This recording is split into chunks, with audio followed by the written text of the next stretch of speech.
எல்லோருக்கும் எனது இனிய வணக்கங்கள். நகுலேஸ்வரம் ஈழத் திருநாடு சிவபூமி என திருமூலர் சுவாமிகளால் போற்றப்படுவது. அது மட்டுமல்ல, வரலாற்றுக்கு முற்பட்ட காலம் முதலே ஈழத்தின் 4 திசைகளிலும் மூர்த்தி தல தீர்த்த விசேடம் மிக்க சைவ ஆலயங்கள் இருந்திருக்கின்றன. வடக்கே நகுலேஸ்வரமும், மேற்கே திருக்கேதீஸ்வரமும், தென்மேற்கே முனீஸ்வரமும், கிழக்கிலே கோணேஸ்வரமும் இன்றும் உள்ளன. தெற்கே இருந்த சந்திரசேகர ஈஸ்வரம் என்னும் தொண்டேஸ்வரம் அழிவுற்று விட்டது. வரலாற்று காலத்துக்கு முற்பட்ட சிவாலயங்களாக விளங்கும் இந்த ஆலயங்களுடைய ஆரம்ப வரலாற்றை எவரும் இதுவரை அறியவில்லை. இந்த 4 சிவாலயங்களுமே மூர்த்தி தல தீர்த்த விசேடம் உடையவை. அதிலே வடமுனையிலே விளங்குவது நகுலேஸ்வரம். இந்த ஆலயம் வரலாற்று காலத்திற்கு முற்பட்டது என்பது மட்டுமல்ல, பண்டை காலத்திலே திருத்தம்பலேஸ்வரம் என்று அழைக்கப்பட்டது. இறைவன் திருத்தம்பலேஸ்வரர், இறைவி திருத்தம்பலேஸ்வரி. அந்த தீர்த்தம் கண்டகி தீர்த்தம் எனப்படும். ஈழத்தின் வடகரையிலே மலையிலே அமைந்திருந்த ஆலயம் இது. இந்த திருத்தம்பலேஸ்வரம் ஒருகால் ஏற்பட்ட கடல்கோளின் பொழுது கடலுள் அமிழ்ந்து விட்டது. அதன் பின்னர் அந்த ஆலயம் புதுப்பிக்கப்பட்டது. திருத்தம்பலேஸ்வரத்தினுடைய தீர்த்த விசேடத்தை கேள்விப்பட்ட நகுல முனிவர் என்பவர், நகுலம் என்றால் கீரி, கீரி முகத்தை உடைய முனிவர் தன்னுடைய கீரி முகம் மாற வேண்டும் என்று நேர்ந்து வந்து அந்த திருத்தம்பலேஸ்வர மலை குகையிலே தவம் செய்து அந்த தீர்த்தத்திலே நீராடிய பலனால் அவருடைய கீரிமுகம் மாறியது. கீரிமுகம் மாறிய காரணத்தினாலே அந்த திருத்தம்பலை என்கின்ற மலை நகுல மலை அல்லது கீரிமலை என்ற பெயரை பெற்றது. தீர்த்தம், கண்டகி தீர்த்தம் நகுல தீர்த்தம் கீரிமலை தீர்த்தம் என அழைக்கப்பட்டது. திருத்தம்பலேஸ்வரர் நகுலேஸ்வரர் எனவும், திருத்தம்பலேஸ்வரி நகுலேஸ்வரி எனவும் அம்மையப்பருடைய பெயரம் அமைந்துவிட்டது. இது வரலாற்று காலத்துக்கு முந்தைய செய்தி.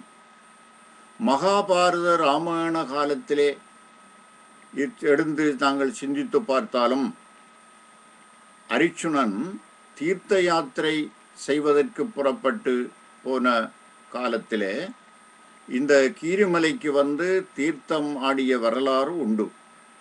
அதே போல நளமகாராஜன் தன்னை பிடித்த சனி தோஷம் நீங்குவதற்காக இங்கே வந்து தீர்த்தமாடிய வரலாறும் உண்டு. இவ்விதமாக வரலாற்று காலத்துக்கு முற்பட்ட இந்த திருத்தம்பலேஸ்வரம் என்று சொல்லப்படுகின்ற நகுலேஸ்வரம் இன்றும் நாங்கள் வழிபடக்கூடிய வகையிலே இருப்பதை நாங்கள் காண்கின்றோம். கீரிமலை தீர்த்தம் ஈழத்திலே உள்ள தீர்த்தங்கள் அனைத்திலும் மிக விசேடமானதாக கொள்ளப்படும். ஏனென்றால் அங்கே நன்னீர் வந்து சுரந்து வந்து கடல் நீருடன் கலக்கின்ற சமுத்திர சங்கம தீர்த்தம் என்று அது சொல்லப்படுகின்றது. அது உடல்லே வருகின்ற நோய்கள் அனைத்தையும் தீர்க்க வல்லது மட்டுமல்ல, இறைவனுடைய அருள் தீர்த்தமாகவும் அமைந்து இருக்கின்றது. இந்த நகுலேஸ்வரம் ஆகிய இந்த ஆலயத்தினுடைய திருத்தம்பலேஸ்வரம் என்ற பழைய ஆலயம் கடல்கோள்னாலே அழிந்து போக, அதன் பின்னர் எழுந்த ஆலயம் போற்றுக்கீரால் அழிக்கப்பட்டது. அந்த இடம் காடடர்ந்து இருந்தது. யாரும் அறிய முடியாது இருந்த அந்த இடத்தை நாவலர் பெருமான் அவர்கள் கண்டுபிடித்து அந்த ஆலயத்தை மீண்டும் புத்தெழுச்சி பெற வைத்தார்கள். அதே ஆலயம்தான் இன்று நாங்கள் தரிசனம் பெறுவதற்கு உரியதாக திகழ்கின்றது. அந்த நவுலேஸ்வர ஆலயம் கூட 1990ஆம் ஆண்டு கௌரி நோன்பு காலத்திலே இறுதி நாள் கௌரி காப்பு எடுப்பதற்கு பல்லாயிரக்கணக்கான மக்கள் கூடியிருந்து வழிபாடு செய்து கொண்டிருந்த காலத்திலே எங்களுடைய நாட்டிலே நிகழ்ந்த போர் அனர்த்தம் காரணமாக கோயிலின் மேலே பல குண்டுகள் வீசப்பட்டு கோயில் இடிந்து தரைமட்டமானது. மூல மூர்த்திக்கு மட்டும் எந்தவிதமான ஊரும் ஏற்படவில்லை. அது மட்டுமல்ல, பக்தர்களுக்கும் காயங்கள் தான் ஏற்பட்டனவே அன்றி எந்தவிதமான உயிரிழப்பும் ஏற்படவில்லை. குருக்களையா அவர்களுடைய வீடும் காரும் கூட அந்த குண்டு வீச்சிலே அழிந்து போயின. இதன் மேல் அந்த பகுதி உயர் பாதுகாப்பு வலயமாக தடை செய்யப்பட்டபடியினாலே பல்லாண்டு காலமாக அங்கு போக முடியாத நிலைமை இருந்து தற்பொழுது அது விடுவிக்கப்பட்ட பின்னர் அந்த ஆலயம் புனரமைப்பு செய்யப்பட்டு வருகின்றது. ராஜராஜ ஸ்ரீ நவுலீஸ்வர குருக்கள் என்கின்ற பெயரிலே நவுலேஸ்வர பெருமான் போலவே காட்சியளிக்கின்ற அவருடைய அயராத முயற்சியின் காரணமாக உலகெல்லாம் வாழ்கின்ற சைவ தமிழர்களுடைய உதவி கொண்டு அந்த ஆலயம் மிக அற்புதமாக புனரமைப்பு செய்யப்பட்டிருக்கின்றது.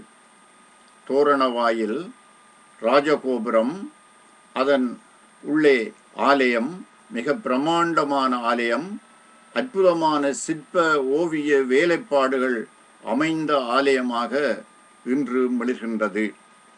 நவுலேஸ்வரம் வணங்கினவர்களுடைய வழிபட்டவர்களுடைய தீவினையை தீர்க்க வல்லது என்பது புராண காலத்து வரலாறு மட்டுமல்ல, இன்றும் நாம் கண்ணார காண்கின்ற ஒரு காட்சி.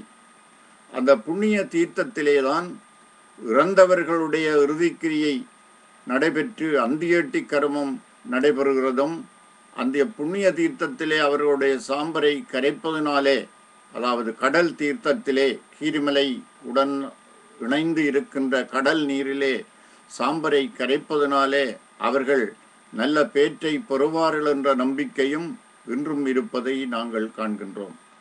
இந்த நவுலேஸ்வரம் மீள் எழுச்சி பெற்று இப்பொழுது ஈழ தமிழர்கள் மட்டுமல்ல, உலகெங்கும் வாழ்கின்ற எல்லோரும் வழிபாடு செய்வதற்கு ஏற்ற விதமாக மலர்ந்து இருப்பதைக் கண்டு நாம் உள்ளம் பூரிக்கின்றோம். ஒரு சிவாலயம் என்றால் அது மூர்த்தி விசேடம், தல விசேடம், தீர்த்த விசேடம் ஆகிய 3 விசேடங்களும் பொருந்தியதாக இருக்க வேண்டும். மூர்த்தி, தலம், தீர்த்தம் முறையாய் தொடங்கினற்கு வார்த்தை சொல சத்குருவும் வாய்க்கும் பராபரமே என்பது தாய்மான சுவாமிகளுடைய வாக்கு. எனவே நகுலாம்பிகா சமேத நகுலீஸ்வரர் என்கின்ற அந்த மூர்த்தியும், கீரிமலை என்கின்ற அந்த தீர்த்த விசேடமும், அந்த தலத்தினுடைய விசேடமும் வழிபடுவோரை வாழ்விக்க வல்லனவாகும். மீண்டும் புனருத்தாரணம் செய்யப்பட்டு மீள் எழுச்சி பெற்றிருக்கின்ற நகுலீஸ்வர பெருமானை வழிபாடு செய்து நாம் நற்கதி பெற வேண்டும். அது மட்டுமல்லாமல் இந்த ஈழ நாட்டிலே சைவர்கள், அதுவும் தமிழர்கள், வரலாற்று காலத்திற்கு முற்பட்ட காலம் முதலே வாழ்ந்து வருகின்றார்கள் என்பதற்கு அடையாளமாக விளங்குகின்ற சிவாலயங்களிலே இந்த நகுலீஸ்வரம் மிக பிரதானமான ஒன்று. அது எங்களுடைய வாழ்வினை காட்டுகின்ற ஒரு இருப்பு ஆக இருப்பதையும் நாங்கள் நினைவிலே கொள்ளலாம். இந்த ஆலயத்தை பற்றி பெரிய பெரிய புலவர்களெல்லாம் பலவிதமான பிரபந்தங்களை எல்லாம் பாடியிருக்கின்றார்கள். அப்பாசாமி குருக்கள் என்பவர் இந்த நகுலகிரி புராணம் என்கின்ற ஒரு புராணத்தை பாடியிருக்கின்றார். அதிலே இந்த திருத்தம்பலேஸ்வரம் பின்னர் நவுலேஸ்வரமாக மாறிய வரலாறும் இந்த மூர்த்தி தல தீர்த்த விசேடங்கள் எல்லாம் சொல்லப்பட்டிருக்கின்றன. அதேபோல கீரிமலை அந்தாதி, நவுலேஸ்வர குறவஞ்சி, நவுலேஸ்வர பதிகம் என்று எண்ணில்லாத பல பிரபந்தங்களும் இந்த பெருமான் மீது பாடப்பட்டு இருக்கின்றன என்பதும் நாங்கள் மனங்கொள்ள முடியும். அந்த நூல்களின் மூலமாகவும் இந்த நகுலேஸ்வரத்தினுடைய பெருமையை நாங்கள் அறிந்து கொள்ளலாம். வணக்கம்.